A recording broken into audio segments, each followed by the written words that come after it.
8 seasons, dozens of bodies, one forensic analyst sitting inside the same police department that was supposed to catch him, eating donuts at the same table as the detectives assigned to find the Bay Harbor butcher.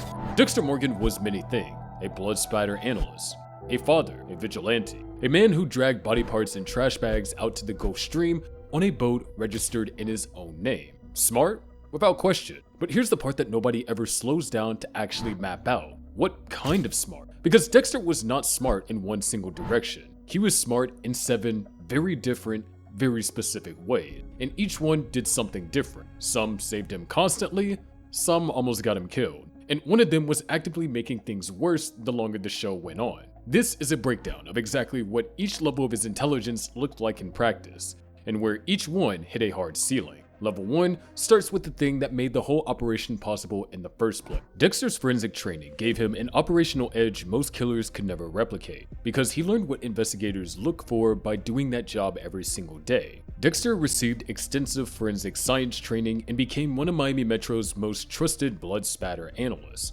Many of his most effective behaviors were not instinctive. They were trained into him through Harry's code from childhood, shaping how he thought about evidence long before he ever built a kill room. At Miami Metro, years of processing actual crime scenes taught him exactly what triggered closer scrutiny and what investigators prioritized the moment they walked into a room. His kill room setup reflected that knowledge directly. He wrapped every surface in clear plastic sheeting before moving a victim in. He wore dark clothes, gloves, an apron, and a face shield. Earlier in the series, he primarily used M99 to subdue victims quickly before later changing methods as scrutiny around him increased. He almost never used the same location twice. Disposal meant dismembering bodies, sealing parts in biodegradable trash bags, and dropping them from his boat into the Gulf Stream, making recovery without knowing the exact drop point nearly impossible. When investigators eventually recovered 18 of his victims, the bodies revealed remarkably little forensic evidence despite the scale of the killings.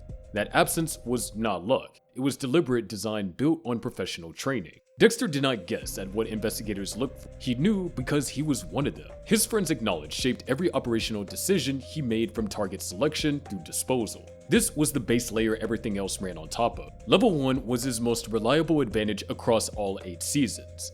Without it, none of the other levels matter, because he gets caught on the very first body. Forensic knowledge only covers what he did to the scenes though. It says nothing about how he controlled what people saw when they looked directly at him, and that is a completely different problem. Dexter built a social identity detailed enough to pass daily inspection from trained law enforcement professionals for years, and he did it by engineering the right cover life rather than being naturally comfortable with people. In season 1, Dexter described himself as someone who faked human interactions constantly, and did it very well. He was not naturally at ease socially. He overthought responses and had no real instinct for warmth. What he had was an understanding that appearances need deliberate management, something Harry had drilled into him from an early age through the code. He chose to date Rita Bennett specifically because her own past made her less likely to push into his emotional life. Her difficult first marriage meant she found Dexter's emotional distance more comfortable than threatening, giving him exactly what the code required: a visible, normal life that reduced suspicion. He eventually married Rita, had a son named Harrison, and raised her 2 children. From the outside, this looked like a stable, family-oriented man with real roots in the community. At work, he maintained the persona of the reliable, slightly awkward lab technician, trusted with crime scenes but never wanting much beyond his job. James Doakes sensed something wrong from season 1 and said so openly, calling Dexter a freak, following him, pushing consistently. Because of Doakes' increasingly aggressive behavior and personal conflicts inside Miami Metro, most people dismissed his suspicions instead of fully investigating them. Doakes was not wrong about Dexter. He was just alone in saying it, and his own behavior made it easy for everyone around him to look the other way. Dexter understood that the social structure around him was his best protection and maintained it with real discipline. Level 2 worked because the people around Dexter knew him personally, and personal familiarity is one of the most powerful forces that stops people from acting on suspicion. Against someone trained to read behavioral evidence without that familiarity as a filter,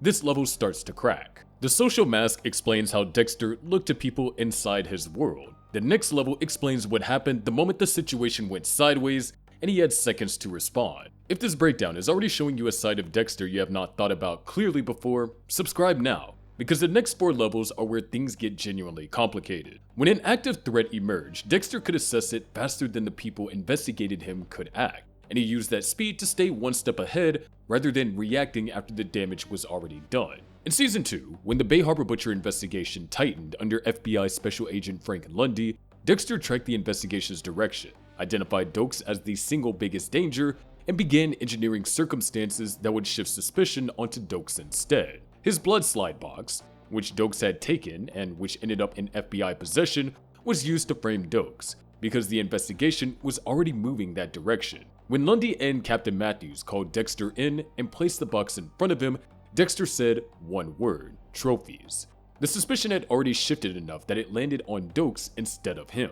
In Season 7, when LaGuerta recovered the blood slide accidentally left at the Travis Marshall crime scene, Dexter ran a parallel investigation alongside hers, tracking exactly what she was finding and staying one move ahead of where her focus was pointing. When private investigator Stan Liddy was surveilling him on behalf of Quinn in Season 5, Dexter identified the surveillance and neutralized the situation before Liddy could deliver anything usable. Some of Dexter's escapes relied on timing and luck as much as intelligence, but his ability to react quickly, consistently, kept him alive longer than most killers would have survived. The cleaner escapes were the ones where he read the threat early enough to shape it before it shaped him. This was probably his most valuable active skill across the whole show. Most of his close calls were survivable because of how fast he read them. The times he got into the deepest trouble were the times emotion slowed that assessment down, which connects directly to the next level, because the way Dexter planned in advance was what made his rapid response actually mean something when danger showed up. Dexter's planning process was not impulsive. He built structured, step-by-step procedures before every kill, and those procedures were the reason his operation stayed intact across years of active investigation. The code required conclusive evidence of guilt before any kill, so before acting, he gathered proof through surveillance, police database access, case file review, and in some cases, breaking into a target's property directly. The kill room setup followed a fixed sequence every time. He selected locations carefully and almost never reused the same one. He wrapped the space completely in plastic sheeting. He restrained victims with shrink wrap. He carried a Messermeister bag with surgical instruments, a racheotomy saw, a meat cleaver, and a custom knife. Dismemberment after the kill followed a specific process that made disposal clean and consistent. He rarely improvised. The moments where he did, like the completely unplanned killing at a bait and tackle shop after Rita's death in Season 4, were exactly the moments that left him genuinely exposed in ways his planned kills never did. His planning precision separated his operation from nearly every other killer in the series. The Trinity Killer operated for decades with a rigid 4-stage cycle, but that rigidity eventually made him readable. Dexter's process was consistent without being predictable, because he changed location, varied timing, and shaped preparation around what he actually knew about the investigation around him. This level made his operation sustainable over time. Where it broke down was under emotional pressure, and that's its own separate level that changes everything it touches. Level 5 covers the quiet work running in the background on every single kill, and most people watching the show never fully registered how much it was actually doing. Dexter's standard for confirming a target went beyond instinct or moral judgment. He built an evidence-based case before acting, which protected him operationally and kept the code functional. He accessed Miami Metro's police database to pull case files. He reviewed physical evidence from active investigations. He conducted surveillance to observe behavior patterns over time. He broke into properties to gather proof the official investigation had not yet connected. This research also told him how much investigative attention his target was already under, which shaped how and where he planned each kill entirely. In Season 3, when he mistakenly killed Oscar Prado, the first time he broke the code, it happened because he acted without completing his normal research process. The consequences of that single deviation followed him through the entire season and forced him into increasingly complicated damage control. His vetting process was what kept the code intact across most of the series, and keeping the code intact was what kept his victim selection rational. The moment the research step collapsed because of emotion, time pressure, or outside interference, the code broke, and every other level became harder to manage. Level 5 was the filter doing the most quiet work in the background of the entire show. Not dramatic, not visible, but the thing the whole system depended on staying functional. The next level is where Dexter surprised even himself, because emotional intelligence was not something he started with. It was something he built slowly across 8 seasons, and what it cost him to build it changed everything around him. What do you think? Was Dexter's emotional growth the thing that kept him alive longer, or the thing that got the people around him killed? Drop your answer in the comments. Dexter understood emotions intellectually from the beginning, but genuine emotional connection was something he struggled to develop, and when he finally did, it cost him more than any investigator ever managed to take from him. Dexter believed himself incapable of real feeling, largely because that's how Harry taught him to interpret himself. He saw his relationship with Rita as a cover mechanism, not a genuine connection, chosen specifically because her damaged past made her less likely to look closely at him. One of Dexter's biggest weaknesses running throughout the series was believing he could control situations long after they had already stopped being manageable. As the seasons progressed, something shifted. When Rita was killed by Arthur Mitchell at the end of season 4, Dexter experienced genuine remorse for the first time, not procedural regret about a plan going wrong, but actual loss. That changed how he operated. He started making decisions shaped by guilt and attachment rather than clean assessment. He deviated from the code. He took risks for people he cared about that his earlier, more detached version would have rejected immediately. Dr. Evelyn Vogel noted in season 8 that the code had been designed partly to keep Dexter's emotional responses structured and manageable. As real connection developed, the code started functioning more like a suggestion than a system. By the final season, the structure that once kept Dexter controlled had started collapsing under emotional attachment, exhaustion, and overconfidence. Emotional intelligence made Dexter more human and more dangerous to himself at the same time. Every genuine connection he built became something that could be used against him or push him into decisions that made no strategic sense. The relationships that made his social cover more convincing were also the ones that created his most damaging blind spots. Level 6 is the most complicated entry on this list because it both helped and hurt him. The season 4 outcome, Rita dead, Harrison sitting in her blood, Dexter's entire family structure destroyed, happened in large part because he kept Trinity alive too long, trying to study and learn from him rather than simply remove the threat.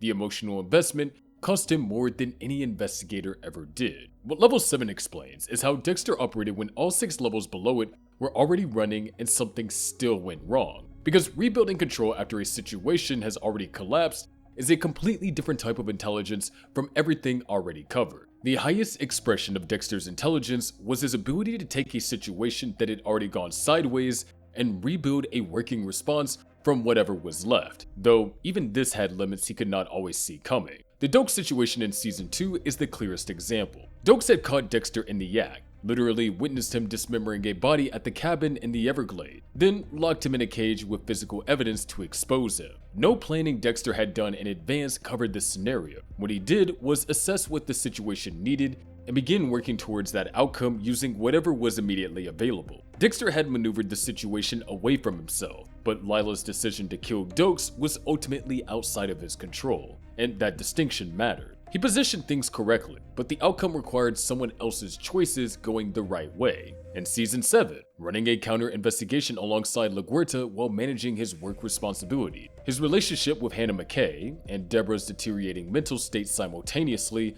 that was real-time adaptation with no preparation blueprint underneath it. When Arthur Mitchell walked into Miami Metro using his real name in season 4, Dexter's reaction was immediate and controlled. He assessed the damage and identified what Mitchell actually knew without losing composure under a threat that would have paralyzed most people. Adaptation is what happens inside the crisis, when none of the prepared options are available. Dexter could switch from his structured process to rapid response without falling apart, which is genuinely rare. But this level also had the highest cost when it failed, because by the time the adaptation was necessary, the damage was usually already in motion. Level 7 was the ceiling of Dexter's intelligence, the point where all 6 levels either held up or collapsed under real pressure. Season 4 showed exactly what it looks like when adaptation comes too late. He waited too long with Mitchell and paid for it with Rita's life. That gap between being capable at adaptation and being capable enough to adapt before the damage was done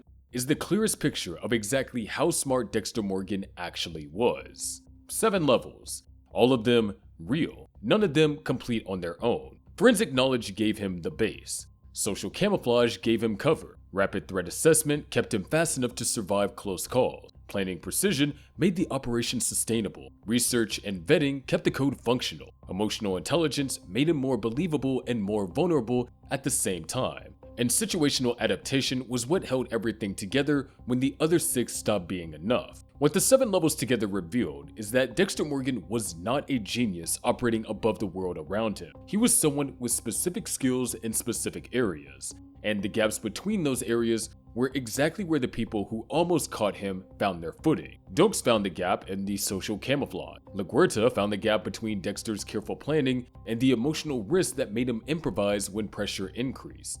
Arthur Mitchell found the gap in emotional intelligence. Each one of them was right. Each one got closer than they should have. The reason Dexter survived for so long was that every investigator only uncovered part of the system before something interrupted the pursuit. The 7 levels were not a perfect system. They were a system that worked right up until it didn't. If this breakdown changed how you see Dexter, subscribe and hit the notification bell. And go watch our video on Was Dexter Morgan Smarter Than the FBI? Because that one picks up exactly where this one ends.